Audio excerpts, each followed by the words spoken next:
A single sentence printed in an owner's manual.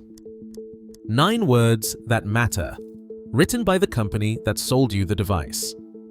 Here is the sentence, exactly as Garmin prints it.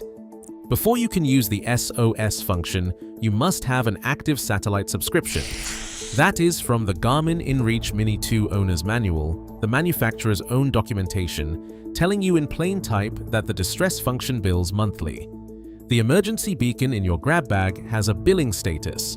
Have you ever checked whether the safety gear on your boat still has an active plan behind it? Tell me below. This is the kind of thing Yachts and Boats digs into. Subscribe so you catch the next one.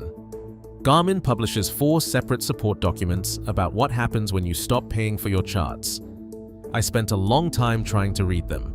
I could not open a single one, and by the end of this video you will understand exactly why that matters. So let's go through the boat.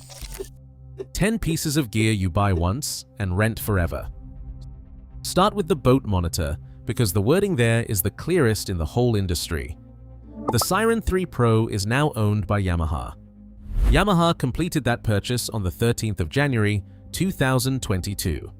The device costs $799.99. Siren's own product page says this: the Siren 3 Pro requires a cellular subscription plan to send unlimited data between the device and the Siren connected boat app. There is no local mode on it. You cannot pull a card out and read the thing yourself. That $800 box on your bulkhead moves nothing at all without a plan behind it. That plan runs $22 a month, $225 a year, $900 if you buy 5 years up front. And here is the part that sits badly with me. In December of 2023, that annual plan went from $180 to $225. Same hardware, same box on the same bulkhead. A 25% increase applied to people who had already bought the thing. Now take that boat to the Bahamas. Cellular coverage ends, and Siren sells you a satellite add-on called Siren Sat. $350 for 1 year, $700 for 2, $1,050 for 3. And the cellular subscription is still required underneath it. You are paying twice to watch the same bilge, and Siren's customers have been through this before. Twice. Go back to the 31st of December, 2016. AT&T switched off its 2G network that day. Siren's older units ran on 2G. The company told its own customers what that meant, on its own blog, in its own words. The shutdown was, and I am quoting, rendering all devices using its 2G SIM essentially useless. Not degraded, useless. Then it happened again. American carriers retired 3G in early 2022, and the generation of Siren hardware built for 3G went the same way as the one before it. Here is what made the second one worse. The replacement units would not talk to the wireless sensors people already had installed. So a man who had wired up a bilge sensor, a shore power sensor, and a hatch sensor was not buying one new box. He was rebuilding the whole system. Some owners were quoted more than $1,200 to get back to exactly where they already were. And look at who actually made that call. Not Siren. A phone company in an office somewhere retiring a network for reasons that had nothing to do with boats or bilge pumps or anybody's flooded engine room at 2 in the morning. You bought a monitor. Somebody else's infrastructure schedule decided how long it would live. That is the real cost of renting a function instead of owning a device. The list of people who can switch your gear off gets longer every year, and nobody ever sends you the list. That is item 2, and we have not left the dock. Item 3 is the Cortex, which Garmin bought when it acquired Vespa Marine on the 3rd of January 2022. It is a VHF radio, an AIS transponder, and a boat monitor in one unit. Without the paid tier, you may check your boat's data twice a day. That is the free allowance. 2 looks. No push alert if the bilge pump runs at 3 in the morning. Switching a circuit from your phone costs extra, and so does watching your own anchor drag. All of it sits behind Monitor Premium. Item 4 is weather. SiriusXM Marine sells you a receiver first, between $397 and $769 depending on the brand. Garmin's GXM54 is $649.95. Then the plan. $17.99 a month for inland water, $37.99 for coastal, $64.99 for offshore, $109.99 if you want the fishing charts, plus $25 just to switch it on. In February of 2026, they raised marine rates again. 4 items in, and every one of them follows the same shape. You buy the metal, you rent the function. But the monitors and the weather boxes are the easy part of this story. The hard part is the charts, and to understand the charts, you have to understand who bought whom. Because in 2015, a boater walking into a chandlery was buying from 4 independent companies. Today, he is buying from 3 conglomerates and a Japanese holding company. And nobody announced that because it was never one event. Start in May of 2017. Garmin buys a company called ActiveCaptain, which runs ActiveCaptain. If you have not used it, ActiveCaptain was a crowdsourced database, marina reviews, anchorage notes, hazard reports, local knowledge, written by boaters, for free over about a decade. At the time of the sale, it had more than 250,000 users. The company had 2 employees. Garmin's chief executive, Cliff Pemble, said this about it: "There is really nothing else out there that compares to the depth and breadth of the ActiveCaptain database." The founder, Jeffrey Siegel, told everyone not to worry. His words: "Nothing will change for the foreseeable future except that we are now part of the Garmin team. In addition, there will be no fees for ActiveCaptain." 10 months later, in March of 2018, Garmin told third-party software developers that the ActiveCaptain interface they had been using would be switched off on the 23rd of May. A Garmin product manager named Ken Cirillo answered the worry directly, and I want you to hear the exact phrasing. "We aren't limiting it, we aren't closing it down, we aren't charging for it." He also said, "We know we need AC to run on as many platforms and as many places as possible." Then the 23rd of May arrived. A navigation program called PolarView told its users it was out. The developers' words were flat. The new API is not something that can be technically integrated into PolarView. CAIQ's ActiveCaptain download stopped working that same day and was never rebuilt. Garmin's own older software, Homeport, lost ActiveCaptain entirely. The migration removed route planning. It removed the distance measuring tool. And boaters who made a fresh account instead of merging their old one lost their accumulated contribution points, along with the ability to edit comments they had written themselves. Sit with that last one. A man writes a note about a shoaling channel in 2012. In 2018, the channel shifts. He can no longer correct his own warning. Here is what makes this the strangest part of the whole story. Garmin never charged a cent for it. The data is still free to look at today. Every promise made in 2017 and 2018 was technically kept. Nobody raised a price. The doors just closed around it, one at a time, and the community's own work now runs best on one company's hardware. Which part of that bothers you more, that it happened, or that nobody technically broke a promise doing it? The buying did not stop with charts. In June of 2021, Brunswick Corporation announced it was paying $1.05 billion for Navico. That deal closed on the 4th of October. Navico is not one brand. Simrad sits inside it. Lowrance and B&G came along with it. And so did C-MAP, one of the only 2 big chart makers left on Earth. Brunswick paid roughly 12 times earnings for it, and by August of 2022 had folded 18 separate brands into a single unit. 4 months before that, on the 14th of May, 2021, Teledyne Technologies completed its purchase of FLIR systems for about $8.2 billion, including debt. FLIR owned Raymarine. FLIR had picked Raymarine up out of administration back in 2010 for around $180 million, so Raymarine sold for $180 million, and 11 years later it was inside an $8 billion defense electronics deal. Then, in October of 2017, 5 months after ActiveCaptain, Garmin bought Navionics.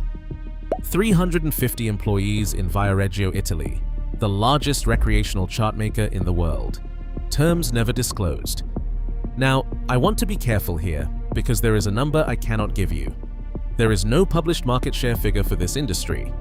The last one anybody put in print was Navico's own claim of more than 30%, and that was April of 2013. Brunswick's own annual filing calls its market highly competitive and fragmented. I am not going to tell you it is a cartel when the paperwork says otherwise, but Garmin's own annual report says something better than a percentage. In the filing for the year ending in December of 2025, signed and submitted to regulators, Garmin writes this: for marine products, Garmin believes that its principal competitors are Furuno, Johnson Outdoors, Navico, and Raymarine. 4 companies. That is the whole competitive universe, named by the largest player in it. And look at the brackets. Garmin wrote the parent companies in, because the parents are the point. Garmin's marine business alone did $1.18 billion in 2025.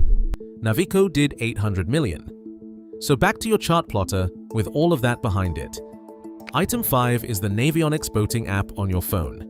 In 2020, it cost $14.99 a year. In 2023, it went to $24.99. On the 25th of October, 2023, it went to $49.99. That is a tripling in about 5 years.